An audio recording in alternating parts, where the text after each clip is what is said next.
नमस्कार दोस्तों, mutual fund आज इंडिया की इकोनॉमी का एक अहम हिस्सा हो गया है। 16,000 करोड़ हर महीने म्यूचुअल फंड से इन्वेस्ट हो रहे हैं। ये कैंप्स बता रहे हैं, क्या रे बता रहे हैं। तो इससे पहले हमने डिस्कस किया था रूल ऑफ 7-3-5-2-1 का, फिर रूल ऑफ 15-15-15 का, और आज हम बेसिक चीज़ों पे म्यूचुअल फंड का जो NAV होता है, एक्सपेंसेस रेशियो कैसे होता है, ये सब बिंदुओं पे डिस्कस करेंगे। इससे पहले अगर आप वीडियो देख रहे हैं, लाइक शेयर सब्सक्राइब कमेंट करके ज़रूर अपना व्यू दें। तो म्यूचुअल फंड में निवेश का प्लान अगर बना रहे हैं तो इससे पहले कुछ बेसिक बातों की समझ कर लेनी चाहिए।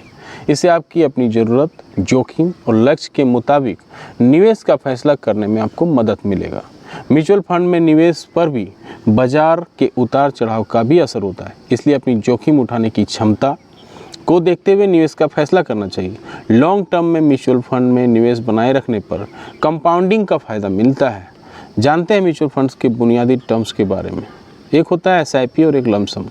बहुत लोग कंफ्यूज हो जाते हैं कि SIP क्या है, लमसम क्या है। म्यूचुअल फंड में निवेश के दो तरीके से निवेश किया जाता है।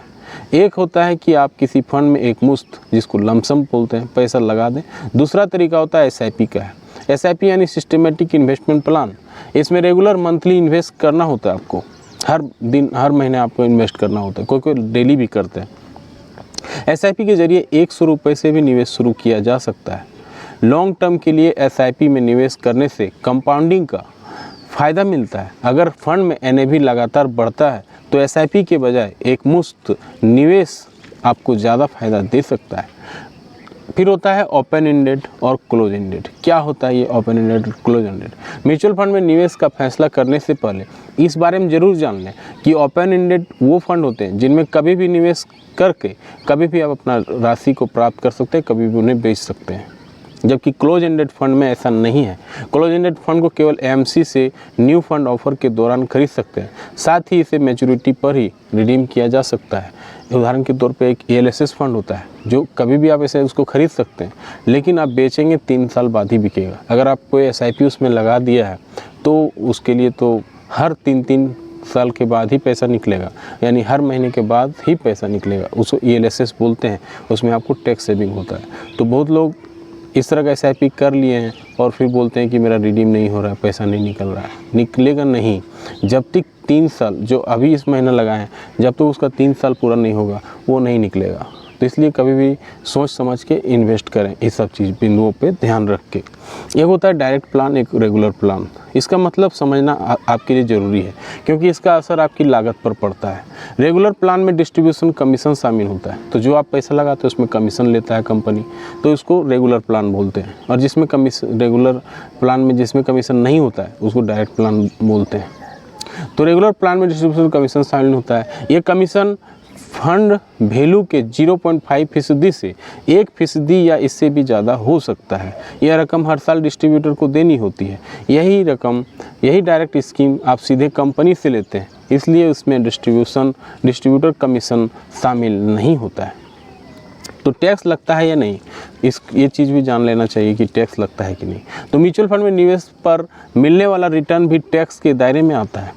शॉर्ट टर्म कैपिटल गेन, जिसे STCG बोलते हैं, और लॉन्ग टर्म कैपिटल गेन, जिसको LTCG बोलते हैं, निवेशक को देना पड़ता है। अलग अलग म्यूचुअल फंड्स जैसे इक्विटी और डेट पर कई तरह के टैक्स लगता है। तो म्यूचुअल फंड डिविडेंड के मामले में डिविडेंड डिस्ट्रीब्यूशन टैक्स, जिसे DDT बोलते हैं, भी लगता है। और फंड के मुताबिक TDS tax deduction at source कटता है। तो NAV क्या है, ये चीज़ आप तो जान गए। Short term capital gain, long term capital gain. अब संक्षिप्त में इसको हम बता देते हैं कि शॉर्ट टर्म कैपिटल गेन क्या होता है। आपको 15% इक्विटी में देना पड़ता है। 1 साल से पहले अगर आप बेचते हैं तो STCG लगता है, इसमें आपको 15% देना होता है। लॉन्ग टर्म कैपिटल गेन 1 साल के बाद आपको बेचने से लगता है। उसमें 1 लाख तक का छूट रहता है। 1 लाख के बाद का जो भी प्रॉफिट आएगा उसमें आपको 10% टैक्स देना होता है।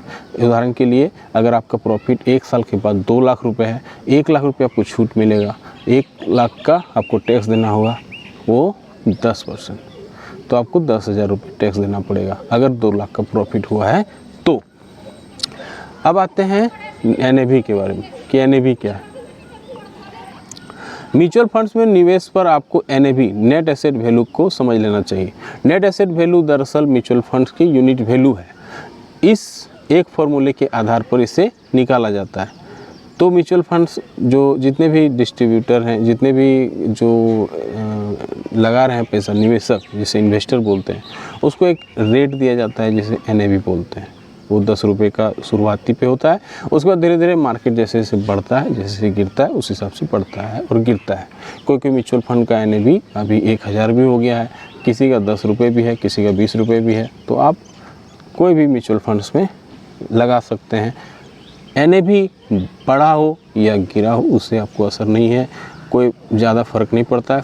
फ़र्क ये पड़ता है कि इन्वेस्टमेंट जो आप कर रहे हैं उसका फंड मैनेजर कैसा है, एक्सपेंस रेशियो कैसा है, ये चीज़ बिंदुओं पे ज़्यादा असर करता है, ना कि NAV पे। बहुत लोग कंफ्यूज हो जाते हैं कि 1000 NAV चल रहा है तो हम नहीं लगाएंगे उसमें, वो ज़्यादा नहीं बढ़ेगा। ऐसा नहीं है, 1000 रुपये वाला भी बढ़ेगा और 10 रुपये वाला भी उतना ही बढ़ेगा, बशर्ते फंड मैनेजर सही होना चाहिए।